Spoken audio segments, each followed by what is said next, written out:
मध्य प्रदेश लोक सेवा आयोग द्वारा पिछले साल निकाली गई मेडिकल ऑफिसर भर्ती में अनियमितताओं को लेकर दायर याचिका पर इंदौर हाईकोर्ट ने महत्वपूर्ण आदेश जारी किए हैं।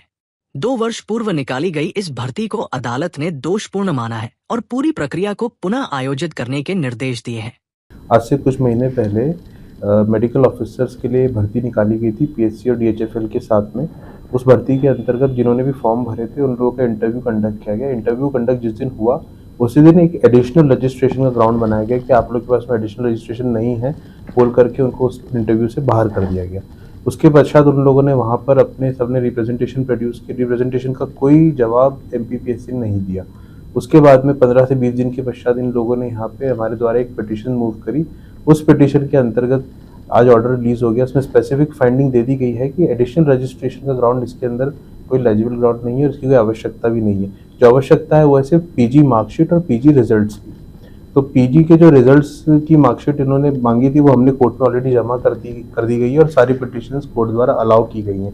स्पेसिफिक रिप्रेजेंटेशन के अंदर उन्हें 15 दिन का समय दिया जिसमें वो अपनी तरफ से सारे डॉक्यूमेंट्स प्रोड्यूस करेंगे और उस डॉक्यूमेंट के बेसिस पे पीएससी आगे अपना प्रोसीजर कंटिन्यू करेगा। ये बड़ी विडम्बना है कि उन लोगों की जो फॉर्म्स थे उसके अंदर स्पेसिफिक फाइंडिंग्स में लिखा गया था और उन्होंने अपने रिप्लाई में भी ये प्रोड्यूस किया है कि जो फॉर्म आप जमा करेंगे उसको आप स्वयं सत्यापित करें, स्वयं चेक करें और फिर प्रोड्यूस करें। अगर उसमें किसी प्रकार की कोई गलतियां रहती है तो हम बाद में देखेंगे, पहले आप देख के हमें बताएं।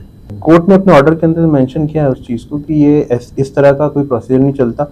एक लैंडमार्क जजमेंट है सुप्रीम कोर्ट का, इसमें स्पेसिफिक फाइंडिंग है the rules of the game can not be change in between of the rule. और इन लोगों ने वही एक्ट किया था कि जो रूल्स थे वो उन लोगों ने बीच में चेंज करके एडिशनल रजिस्ट्रेशन को ऐड कर दिया था।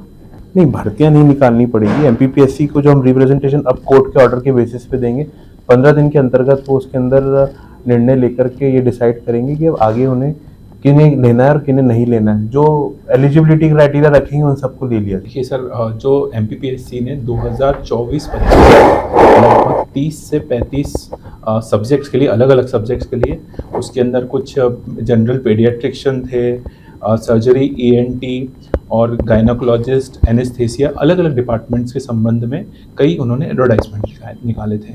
उन एडवर्टाइजमेंट के बाद कुछ बच्चों को या छात्रों को इस कारण से रिजेक्ट कर दिया था कि उनके पास एडिशनल रजिस्ट्रेशन नहीं था। इस कारण से कोर्ट ने अपने आदेश में ये कहा है कि एडिशनल रजिस्ट्रेशन की रिक्वायरमेंट नहीं है, ये मैंडेटरी क्वालिफिकेशन नहीं है। ये कहते हुए कोर्ट ने रिजेक्ट कर दिया। एमपीपीएससी का ग्राउंड उसमें ये भी था कि स्वसत्यापित नहीं किया गया।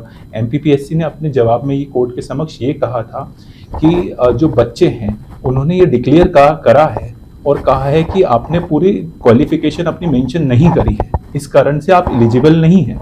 कोर्ट ने इस ग्राउंड को, एमपीपीएससी के ग्राउंड को पूर्णतः तरीके से निराधार बताते हुए अस्वीकार करा है और कहा है कि जो बच्चों ने जो आवेदन भरा है वो अपने आप में ही डिक्लेरेशन जो कहा है वो सफिशिएंट है, उसके अलावा उन्हें कुछ और बताने की जरूरत नहीं है। ये कहते हुए कोर्ट ने उनका जो कंटेंशन था वो रिजेक्ट कर दिया है। इस कारण से जो अभी जो बच्चे हैं उसमें करीबन 30 से 35 बच्चे पिटिशनर्स थे जिनके अलग अलग वकील थे, उनमें से मैं भी एक था और तुषार भी एक थे। इन सब बच्चों को बहुत फ़ायदा होगा और इसके अलावा जो अन्य बच्चे हैं जो आने वाले हैं उनको भी इसका निर्णय का बेनिफिट प्राप्त होगा।